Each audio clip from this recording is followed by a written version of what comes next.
Thank you, Ravi, and a very good morning to all of you. I have had multiple experiences with Ravi and his conferences and his teams and many areas where we have worked together. But I'll confine myself to some of the initiatives that I'm part of in the Ministry of Road Transport and Highways. Mr. Rohit Singh is also there, so possibly there'll be a bit of duplication. But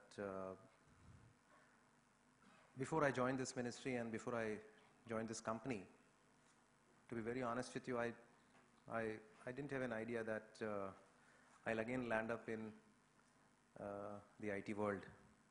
In fact, when I left Andhra Pradesh as IT secretary and the first offer given to me was to join the Ministry of IT here. So I said, no, I've been doing IT for the last 10, 12 years. Let me get into some other sector, and that's how I got into infrastructure. But lo and behold, of course, besides the other things that I'm doing in the infrastructure, on the infrastructure side, IT didn't leave me. And as they say, once in IT, you always remain in IT. So let me present to you very quickly three major initiatives that I'm part of right now. And again, as generally it happens with any IT initiative, once you start getting into an IT initiative, then you get sucked into it, and then it really gives you that kind of a kick that I don't think any other initiative gives to you in the government, especially from my standpoint. The first initiative that I'm going to be talking to you, I mean, it will look like a very typical Sarkari problem, but how IT can transform a Sarkari problem into a great opportunity, and B, it scales up that problem into an opportunity, and then finally it converts that opportunity into a big opportunity. And this is what has happened with this particular instance. Friends, in our ministry, when the new government came in, our minister came with the idea of having cementitious roads. His idea was that you're importing bitumen, cement is indigenous, the life cycle, maybe the current cost may be very high, but the life cycle cost of a cement road is absolutely nothing because they don't require maintenance. So he gave a call that we need to build cement roads in the country. And you're all aware that cement is one of those industries which is badly cartelized. So the moment he announced, all of a sudden cement prices came off the roof. And his whole intention was turned into a grave problem. He then asked the ministry that why don't you issue an expression of interest and invite cement companies to give their quotes and rates so that we have some understanding of what kind of prices are being quoted by them.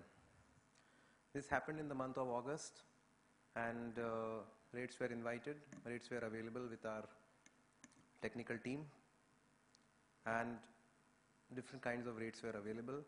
Nothing happened between August and January. January, this issue was raised that what is happening to those rates that we had called. There was a meeting at the level of the minister.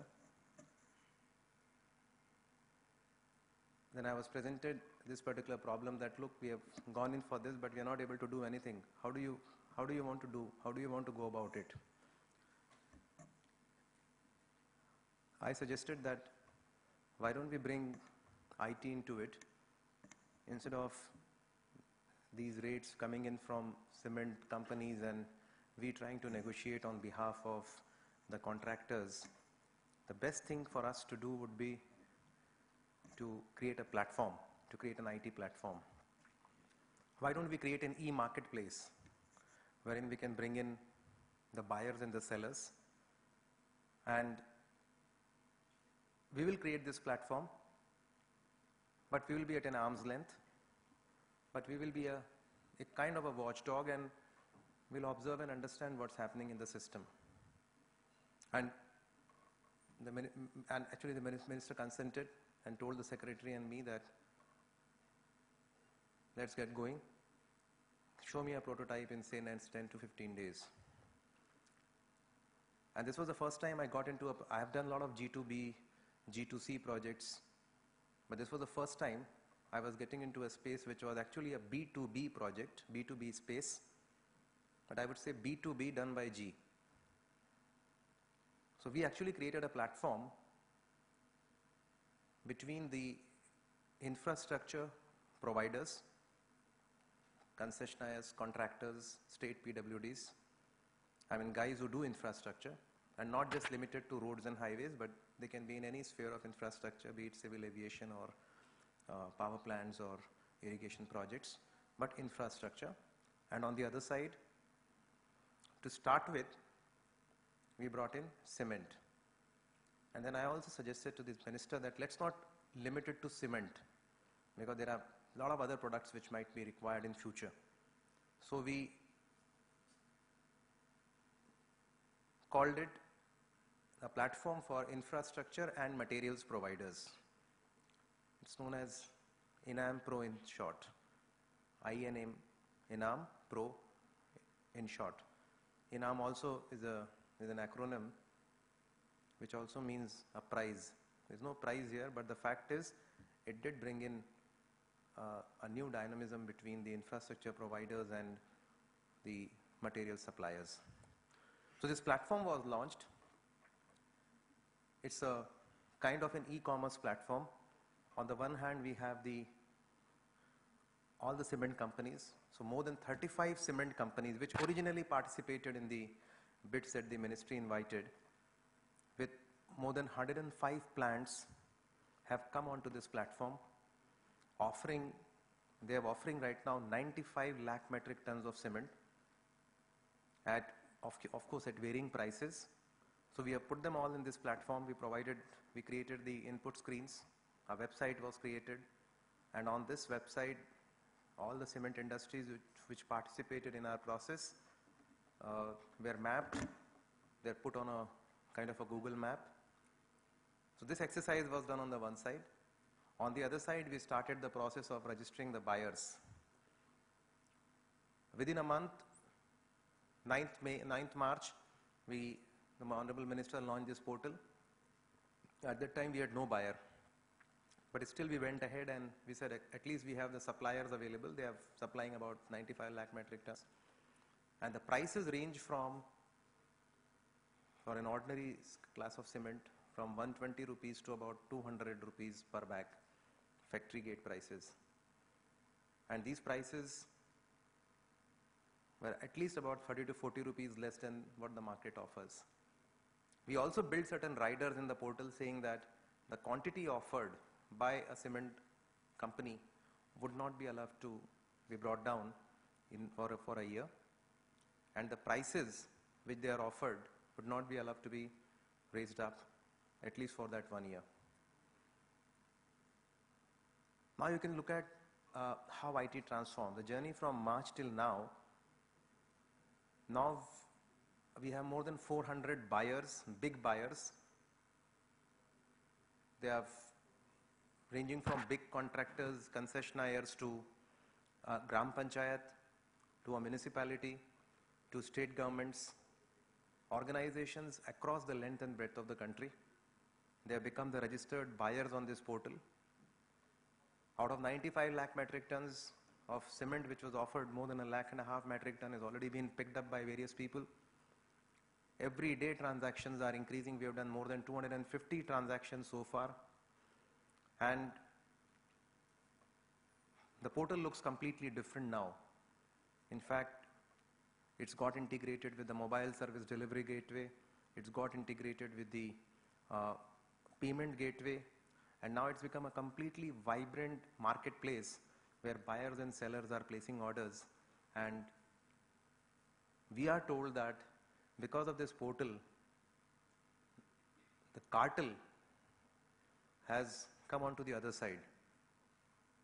Instead of the suppliers being aggregated, now we have aggregated the buyers.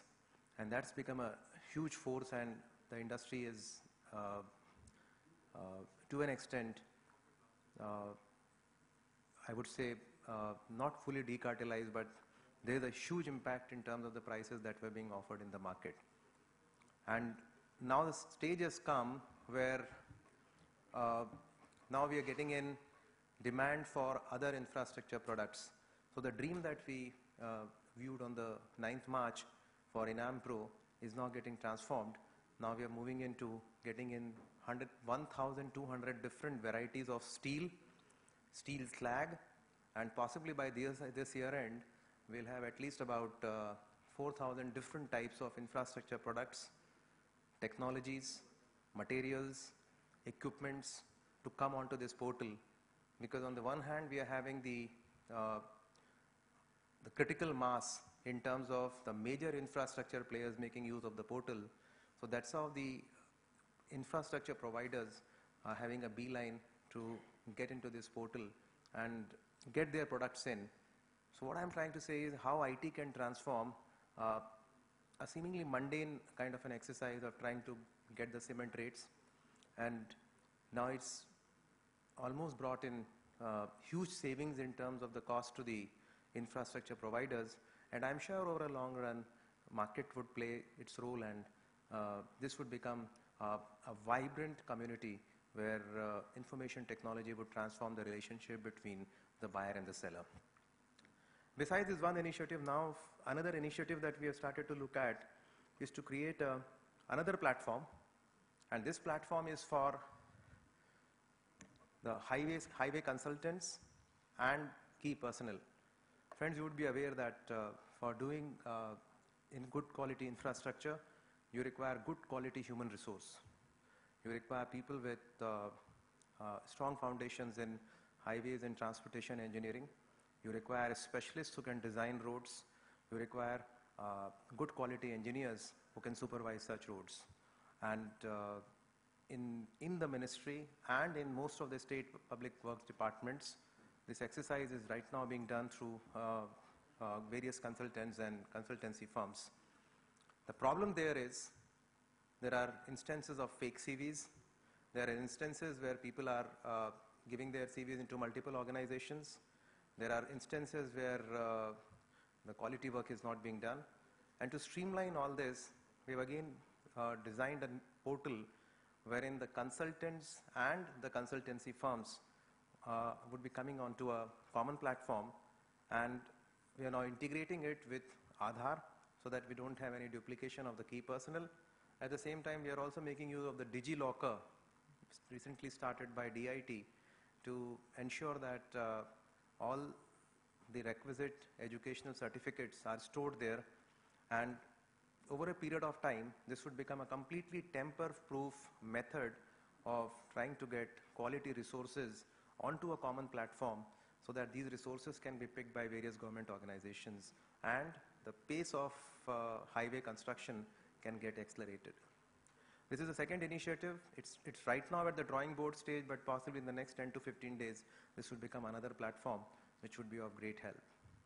Friends, all these, these two projects would clearly amplify that how crowdsourcing, how by creating common platforms without too much of an intervention, we can get multiple players to come onto those platforms, and thereby we can aggregate such users, and by aggregating these users, we can arrive at solutions which can transform the way we look at infrastructure. These are two projects I've been working on. There's one more project which is about trying to build an application where you get a complete overview of all the highway projects being run in the country, the national highway projects being run in the country. And right now it's in the form of an MIS. But believe me, in the next couple of months, when this system gets completely integrated with all the data points that we have in the system, we will again open this up into public domain so that at the click of a button, you would be able to see what's happening to a particular project. And then again, crowdsourcing will play a huge role, wherein inputs from citizens in terms of their responses to the projects and their suggestions on those projects will start playing a role in the way we implement infrastructure projects. These are three IT initiatives in the infrastructure ministry, in the roads and road transport ministry that I'm part of, And all these three projects, they're not very old, they're just about 3 to 4 months, but all these three projects amplify how information technology can play a role in every sphere of activity that we indulge in. And I'm quite enthused about these projects, and I'm sure these three projects, to my mind, would become kind of game changer in the way we look at infrastructure and the way we do infrastructure in this country. Thank you very much. Once again, I'd like to thank Ravi for giving me this opportunity, and I'm sure we'll have many more opportunities to come and present my experiences with these three projects that I'm part of right now. Thank you very much.